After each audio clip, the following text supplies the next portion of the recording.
मिले अंबेडकर और अखिलेश बदल जाएंगे साधु के भेष। मिले अंबेडकर और अखिलेश खुल जाएंगे साधुओं के भेष। इसमें जो है मिले अंबेडकर और अखिलेश, तो किसकी बात कर रहे हैं? इनका व्यक्तिगत ये सोच है, इसमें राजनीतिक सामाजिक और कुछ नहीं है। सगे परपुत्र नहीं है बाबा साहब के, तो ये बाबा साहब के भाई के परिवार के हैं, ये ना कि बाबा साहब के सगे परिवार के हैं। अरे तो रिकॉर्ड है पूरा मेरे पास, क्या नहीं जान रहा तो राजरतन ही जानता है बाबा साहब के पुत्र राजरतन थे। अखिलेश यादव जी को जिस तरीके से दलित समाज एक्सेप्ट उस हिसाब से करेगा। दलित समाज तो कई 4-5 घटों में बटा हुआ है। पूरा वोट जो है दलित समाज का वो समाजवादी पार्टी की तरफ शिफ्ट होना चाहिए। कौन नेता नहीं बोल रहा है कि दलित समाज के नेता मैं नहीं हूँ? तो उनको सफाई देने की क्या जरूरत पड़ गई आखिर?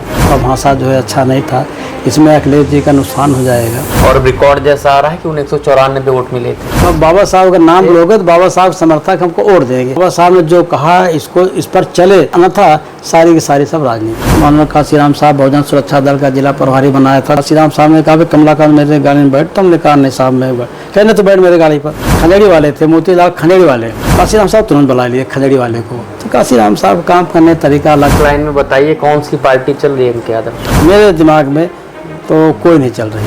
हाल ही में समाजवादी पार्टी दफ्तर में ईद और होली का मिलन का कार्यक्रम रखा गया। कार्यक्रम में तमाम समाजवादी पार्टी के कार्यकर्ता, नेता, हिंदू समाज के, मुस्लिम समाज के इकट्ठा हुए। लेकिन कार्यक्रम की चर्चा उस समय तेज हो गई जब बाबा साहब भीमराव अंबेडकर के परपौत्र राजरतन अशोक मंच पर उन्होंने भाषण दिया और कई सारे किस्से बताए और लास्ट में कहा, एक नारा दिया। नारा काफ़ी सुर्खियों में रहा। नारा था, मिले अंबेडकर और अखिलेश बदल जाएंगे साधु के भेष। ये नारा जब लगा उसके बाद में समाजवादी पार्टी के समर्थकों ने उसे तेजी से शेयर करना शुरू किया और ये साबित करने का प्रयास किया कि दलित समाज और बाबा साहब का परिवार, जो कि बाबा साहब उस समाज के सबसे बड़े मसीहा माने जाते हैं, अब दलित समाज समाजवादी पार्टी की तरफ एक तरफा रहेगा। लेकिन सोशल मीडिया पर तमाम दलित समाज के इंटेलेक्चुअल, बुद्धिजीवी और इन्फ्लुएंसर्स और कुछ उसमें बहुजन समाज पार्टी के समर्थक, इन लोगों ने राजरतन के खिलाफ बहुत सारी चीज़ें लिखना शुरू किया और उनका एक इतिहास भी बताया जिसमें था कि वो एक चुनाव लड़े थे जिसमें उन्हें 194 वोट मिला था। बातें कई आई, ये भी आई कि राजरतन सगे परपुत्र बाबा साहब के नहीं हैं। ऐसी तमाम बातें, क्या राजरतन के आने से और मिलने से समाजवादी पार्टी मजबूत होगी या फिर ये सिर्फ राजनीतिक स्टंट है? ऐसी तमाम बातों की जानकारी हम लेंगे पूर्व कैबिनेट मंत्री और मायावती जी के बहुत करीबी और कुशल बसपा के बड़े संगठन को मैनेज करने वाले बड़े नेता, जोनल कोऑर्डिनेटर रहे के गौतम जी हमारे साथ हैं। सर बहुत बहुत स्वागत है आपका। धन्यवाद। जब बात होती है दलित राजनीति की या दलित समाज की, और इस वक्त तो सर्व समाज की, जी जी, तो बाबा साहब भीमराव अंबेडकर का नाम के बिना वो बात पूरी नहीं होती। बहुजन समाज पार्टी के थोड़ा सा ग्राफ गिरने के बाद में जिस तरीके से दलित वोट बैंक को लेकर भाजपा और सपा में भिड़ंत हो रही है, कभी इधर से कोई नेता आता है, कभी उधर से नेता आता है। हाल ही में राजरतन आए और अखिलेश यादव के मंच पर उन्होंने जो नारा दिया, क्या कहना है उसके बारे में, आप उसे बताइए। भाई, नारे का जो आपने अभी उल्लेख किया है, ये तो न तो धार्मिक है, ना राजनीतिक है, ना ये व्यवहारिक है। अच्छा, हाँ, ये तीनों में मैं तो समझता हूँ ये नहीं है। मतलब ना सामाजिक है, ना राजनीतिक है, ना व्यवहारिक है क्या?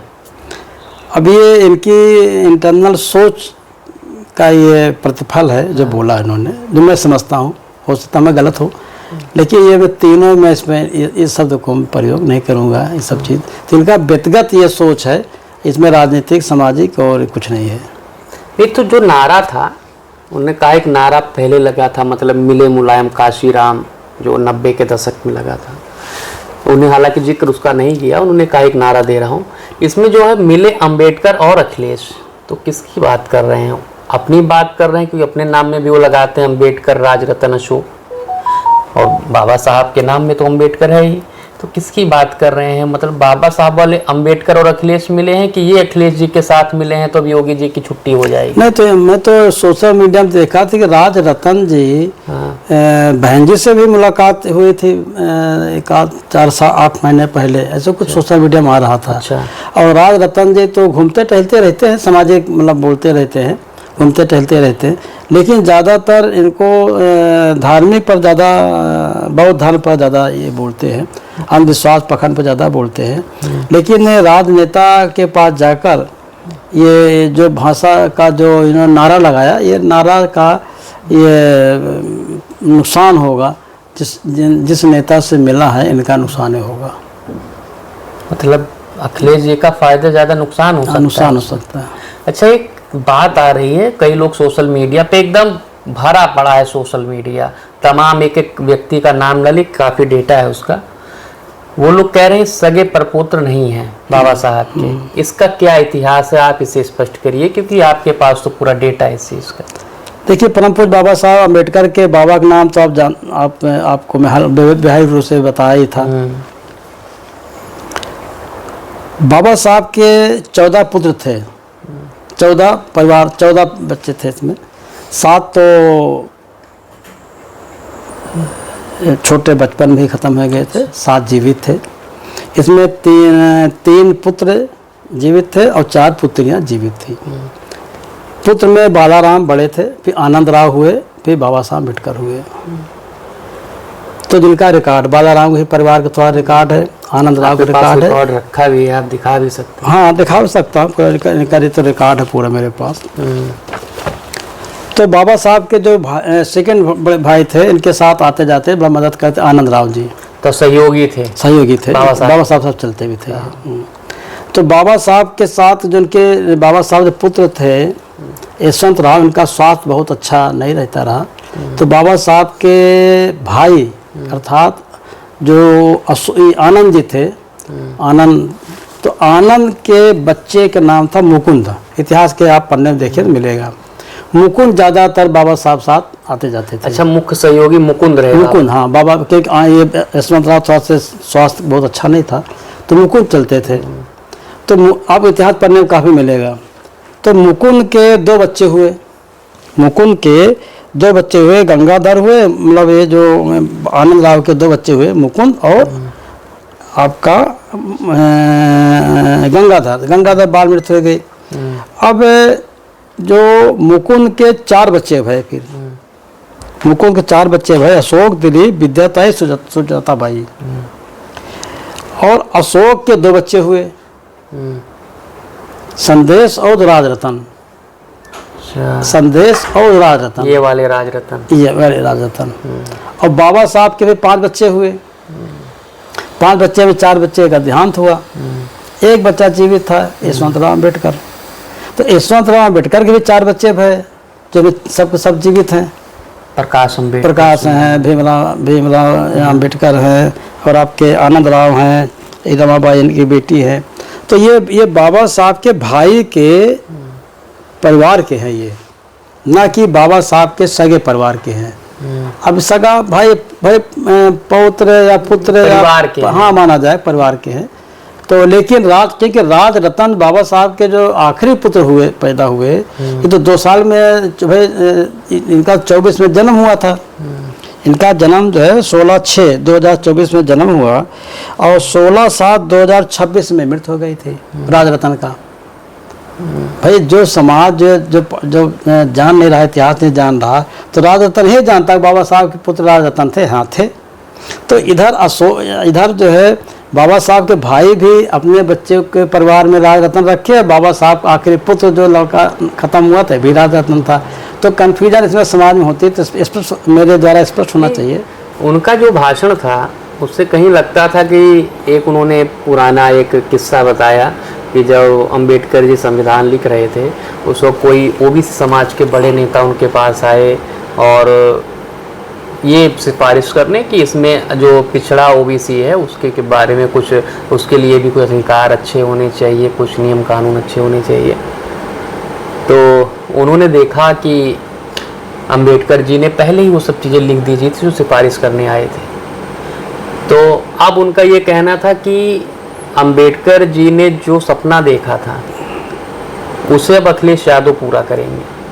अच्छा, नवराज रतन का जो आप चर्चा कर रहे हाँ, हैं। जो उनके भाषण का मूल था, जिस तरीके से पूरा भाषण सुनेंगे तो आपको लगेगा कि जो अंबेडकर जी का सपना था, एक समय वो पिछड़े नेता का, ओबीसी समाज के जो नेता थे उनका सपना अंबेडकर जी ने पूरा किया था।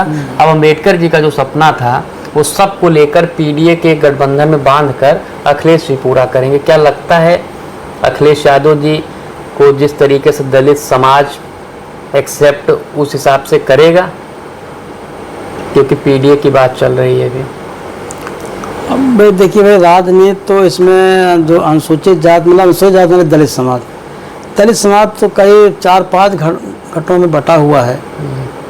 फिर बहन जी के साथ भी है और आपके सापा के साथ भी है, आपके कांग्रेस के साथ भी है और आपके चंद्रशेखर जी के भी साथ है।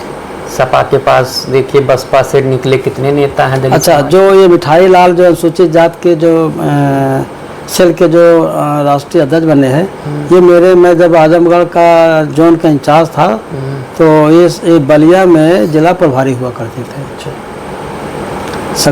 विधायक संग्राम सिंह यादव और ये आपके मिठाई लाल ज़्यादा मेरे पास आते थे।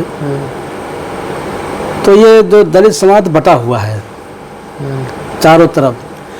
लेकिन बटा है अखिलेश जी के साथ भी है। समाजवादी पार्टी में 2024 के नतीजे ही बताते हैं कि दलित समाज का बहुत बड़ा और एक धड़ा था जो इनकी तरफ गया। लेकिन जिस तरीके से अखिलेश जी बात करते हैं, इस समय बहुजन की बात करते हैं, पीडीए की बात करते हैं, उसके मुताबिक तो लगभग पूरा वोट जो है दलित समाज का वो समाजवादी पार्टी की तरफ शिफ्ट होना चाहिए। क्या लगता है हो पाएगा ऐसा? नहीं, नेता को तो भाई बोलना ही पड़ेगा, बोलना चाहिए भी। नेता बोल रहे हैं, अपने बात बोल रहे हैं। भाई कौन नेता नहीं बोल रहा कि दलित समाज के नेता मैं नहीं हूँ, मैं इसका सिफारिश नहीं करता। ऐसे में सवाल है कि अगर राजरतन ने आके बोल ही दिया तो गलत क्या किया? क्यों उनका इतना विरोध हो रहा है? नहीं तो विरोध होना ना होना ये राजनीतिक मुद्दे हो सकते हैं। क्योंकि ज़्यादा मैं सोशल मीडिया में इधर व्यस्तता थी, मैं नहीं देख पाया ज़्यादा। तो अच्छा, राजरतन तो बहन जी से मुलाकात, राजरतन जी अक्सर घुमा टहला करते हैं, सामाजिक आदमी, अच्छे पढ़े लिखे भी हैं और बौद्ध धर्म के बारे में अच्छा उनको नॉलेज भी है। लेकिन ये अब समस्या ये है कि माननीय अखिलेश जी ने खुद बुलाया है या खुद आए हैं, ये सवाल उठता है। बुलाया होगा तभी जो तस्वीरें थी अखिलेश जी की, एक ऑफिस की भी तस्वीर है भाई। बिना बुलाए कहाँ इतने बड़े परिवार के वो हैं, बिना बुलाए कैसे? कभी होता है ना कि अगर आप बाबा साहब परिवार के नाम ले लीजिए तो बड़े बड़े नेता बुला लेंगे आपको। या मानो काशीराम साहब का मैं भाई हूँ, या मानो काशीराम साहब की बहन हूँ, तो तुरंत बुला आई भाई आइए स्वागत करें। क्योंकि इनका कोई अस्तित्व नहीं है, अस्तित्व इनका नाम ले रहे हैं, नाम का अस्तित्व है ना। और उनको कौन बोलेगा भाई? ये तो बाबा साहब बोलते हैं ना, पौत्र हैं। अरे तो पौत्र जब बोलेंगे तो कोई पार्टी बाबा साहब का नाम लिए बिना अधूरी है, अधूरी। तो बाबा साहब के जब पौत्र बोलेंगे सभी बोलेंगे। लेकिन ये नहीं मालूम है कि बाबा साहब के भाई आनंद राव के भी पुत्र परिवार में राजरतन नाम है और बाबा साहब को जन्म भी, तो ये बाबा साहब भाई के पौत्र है। लेकिन समाज में ये पता लोगों ज़्यादातर मालूम बाबा साहब के पुत्र हैं। बाबा साहब के पुत्र नहीं है, ये आनंद राव जी के नहीं, परपोत्र ही कहा गया। हाँ, कहा जा सकता, कहा गया था परपोत्र ही, बिल्कुल कहा सकता। लेकिन इसे अभी राजरतन जी 6 महीना 7 या 8 महीना पहले मंत्री श्री रतन साहब घुमा करते थे, गांव घूमा करते थे। सोशल मीडिया पे जो उनका विरोध हो उसके बाद में उनका एक वीडियो भी आया राजरतन जी का। अच्छा। और उसमें उन्होंने कहा कि मुस्लिम समाज का कार्यक्रम था, हिंदू मुस्लिम समाज का, होली और ईद मिलन का, तो ज़्यादा फोकस उन्होंने मुस्लिम समाज के कार्यक्रम पे किया। उन्होंने कहा मुस्लिम समाज की ही मदद से बाबा साहब बंगाल से जीत के और उसके बाद में संसद में आए थे, तो इस कारण उनका निमंत्रण मिला तो उन्हें जाना पड़ा और वहाँ पर अखिलेश जी भी आ गए। अच्छा, ऐसा बोला? जबकि हाँ, और ऐसा उनका कोई ना, उन्होंने समाजवादी पार्टी ज्वाइन की है, ना वो उनका प्रचार कर रहे हैं। मायावती जी अच्छी लीडर हैं, उन्होंने कहा वो प्रधानमंत्री बनाना चाहते हैं, मायावती जी को उनका सपना है। ऐसी तमाम बातें कहीं। फिर उन्होंने ये भी कहा, एक दो बार ऐसे सपा का नाम लिया, लगता सपा का नाम ही उन्हें याद नहीं है। तो क्या लगता है, क्योंकि कार्यक्रम तो सपा दफ्तर में था, ऐसे में क्या अखिलेश जी अचानक आ गए थे? अखिलेश जी तो मुख्य अतिथि रहे हों। हाँ भाई, बड़े नेता हैं। अब जिनके पिताजी मुख्यमंत्री हो, जो स्वयं मुख्यमंत्री हो, तो नहीं, ये जो बात का जो सेकंड बात दबाई, ये बात तो मैं तो नहीं, उनके वीडियो जो उनको सफाई देने की क्या जरूरत पड़ गई आखिर? अब उनको तो ये हो सकता है दबाव पड़ा हो, या कोई नेता कहा हो तुम अपनी सफाई दो, हाँ। या कोई नेता कहने पर सफाई दे रहे हो, या तो इनको इनके मित्रगण इनके शुभ चिंता कहा होगा कि आपका भाषा जो है अच्छा नहीं था, इसमें अखिलेश जी का नुकसान हो जाएगा, तो ये बदले हो। भाई ऐसा कोई मंच भी नहीं था, एक सामाजिक मंच था, एक पार्टिक मंच था। इनको बदलना नहीं चाहिए था। हाँ। भाषा को बदलना नहीं चाहिए, इनको कहना चाहिए जो मैंने कहा सोच समझ के कहा, और कोई भी समाज जो समझे या भाई बिना सदस्यता लिए भी कोई कहीं भी जा सकता है। हाँ, मैं भी गया। फिर मैं 13 तारीख को मैं कांग्रेस के मानव काशीराम साहब का था। हाँ, मैं भी गया, मंच बैठाया गया, मेरा भाषण हुआ, राहुल जी मेरे भाषण पर खुश हुए, काम तो होता रहा, लेकिन ज्वाइन नहीं किया कांग्रेस में। अंतिम सवाल, बाबा साहब के नाम पे आज फुल राजनीति हो रही। किसी प्रदेश में चले जाओ, यहाँ नॉर्थ से लेके साउथ तक, ईस्ट से लेके वेस्ट तक, जितनी भी राजनीति सत्ता वाली पार्टियां, विपक्षी पार्टियां हैं, सब बाबा साहब को अपना आइडियल बताती हैं। लेकिन क्या कारण है? यही राज रतन भी चुनाव लड़े, इन्होंने पार्टी बनाई, और रिकॉर्ड जैसा आ रहा है कि उन्हें 194 वोट मिले थे। बाबा साहब की बनाई पार्टी, अभी आप जिक्र कर रहे थे, republic party of India, Athawale ji वाली, उस पार्टी का भी अस्तित्व क्या है?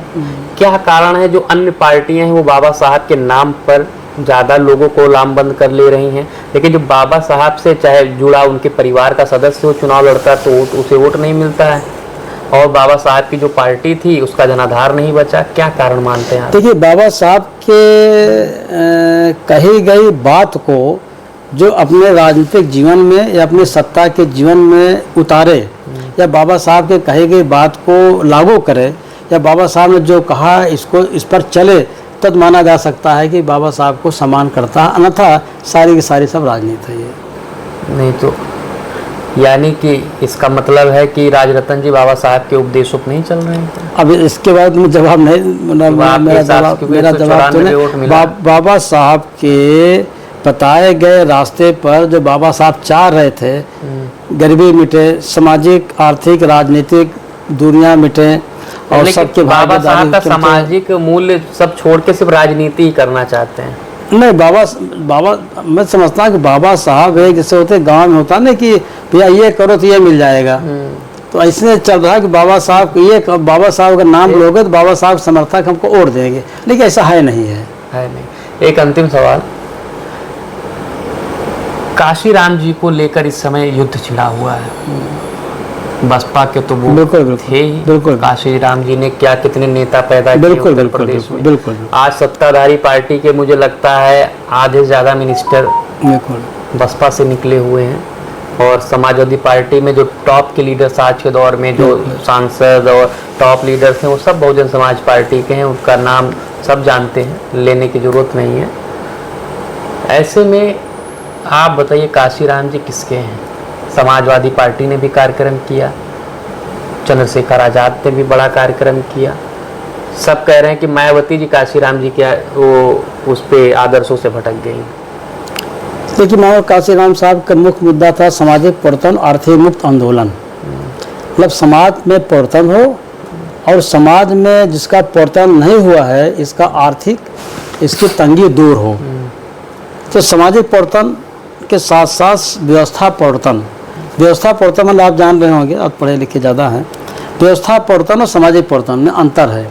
और फिर सामाजिक परिवर्तन और आर्थिक मुक्त आंदोलन, मतलब ये समाज जो है समाज से घृणित माना जाता है, और इसके उपरांत ये आर्थिक में बहुत ही कमज़ोर किया गया है।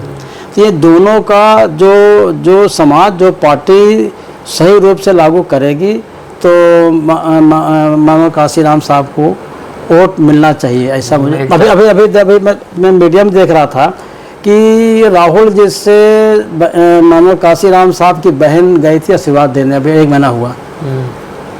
हाँ, 1 महीना हुआ, मैं देख रहा था कि राहुल जी को राहुल आशीर्वाद। जी ने तो बड़ा कार्यक्रम किया, आप भी उसमें गए हुए थे शायद। मैं ये तो यहाँ का प्रोग्राम बता रहा हूँ, लखनऊ का। अभी दिल्ली जो है मानो काशीराम साहब की बहन राहुल जी को आशीर्वाद देने गई थी कि आप जो काम कर रहे हैं ये मेरा आशीर्वाद है। तो इनका आशीर्वाद देने का मतलब ये हुआ कि काशीराम साहब के सगी बहन जो गई थी इनको आशीर्वाद देने, तो इसका मतलब हुआ कि ये काशीराम साहब का परिवार राहुल जी के वक्तव्य पर खुश है, ऐसे लगता है कि खून वाला परिवार भले वो हों, लेकिन परिवार तो आप भी काशीराम जी का। नहीं, आप शिष्य रहे उनके, नहीं, मामा उनके आदर्शों पर चल के आपने 36 साल का जीवन बताया, आपने जिया है। तो आपको क्या लगता है काशीराम जी के आदर्शों पर कौन सी पार्टी चल रही है? तो ये काशीराम साहब के मैं समझता हूँ कि इस समय वर्तमान में काशीराम साहब का जो सपना था उस समय बड़ा विराट था। और मैं तो काशीराम साहब के मेरा ऐसे चांस मिले कि इनके साथ बैठ के चलना, कई बार तो इनकी गाड़ी पे इनके साथ बैठ के चलना। हमको मानो काशीराम साहब बहुजन सुरक्षा दल का जिला प्रभारी बनाया था, तो भगवत पाल प्रदेश अध्यक्ष हुआ करते थे। एक बार काशीराम साहब को यात्रिक होटल में सारे लोग को जब इंजीत सरोज चुनाव लड़ रहे थे पार्लियामेंट का इलाहाबाद से, तो काशीराम साहब आए थे ईश्वर सेंटर कॉलेज में। तो ईश्वर सेंटर कॉलेज से काशीराम साहब ने कहा कमलाकांत मेरे गाड़ी में बैठ, तो हमने कहा नहीं साहब मैं कहने तो बैठ मेरे गाड़ी पर। मैं गाड़ी में बैठा, फिर यात्रिक होटल जब गए अटाला मीटिंग लिया। अटाला मीटिंग लेने के बाद, इलाहाबाद बता रहा हूँ, अटाला मीटिंग लेने के बाद जब आए यहाँ पर सिविल लाइन में आए एक होटल में, तो होटल में सारे लोग को नाराज़ हुए गए थे साहब किसी कारण से, तो सब लोग हटा दिया और मुझे कहा तो यहाँ बैठा, तो यहाँ रहेगा रात में। तो मैं रात में था और कुछ नाराज़गी थी। साहब ने सब कहा कोई किसी नहीं मिलूँगा मैं, जाओ। लेकिन मैं बैठा था, दुखी था थोड़ा से कि नाराज़गी थी इसे। तो रात में साहब 2:30 रात निकले, 2:30 बजे रात निकले और मुझसे कहा कि भाई तेरी कोई गलती नहीं थी। अब इस सुबह फिर कहा कि अब जिसको तुमको मिलाना होगा तुम इसको मिला देना। तो मैं पहला आदमी राम खिलौना पटेल एक थे, इसमें दुनिया में नहीं है, राम खिलौना पटेल को मैंने चिट्ठी लिख के भेज दिया कि साहब मिलने। तो राम खिलौना पटेल को साहब मिलने से इनकार कर दिया और ये कहा कि भाई ये तो काशीराम साहब का ये कबर खोदने का काम किया था।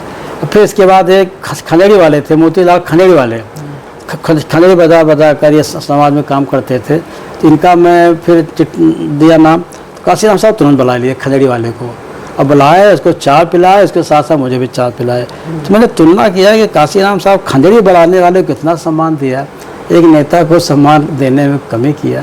तो काशीराम साहब काम करने का तरीका अलग था। एक बार फतेहपुर में जब इटावा में जब चुनाव हो रहा था और सपा और ये बीएसपी का तालमेल था, इटावा में प्रचार में गया था, तो हमारे साथ नाथूराम इसमें दुनिया में नहीं है सभासद थे और आपके यदुनाथ पटेल थे, मैं था और एक साथी और थे।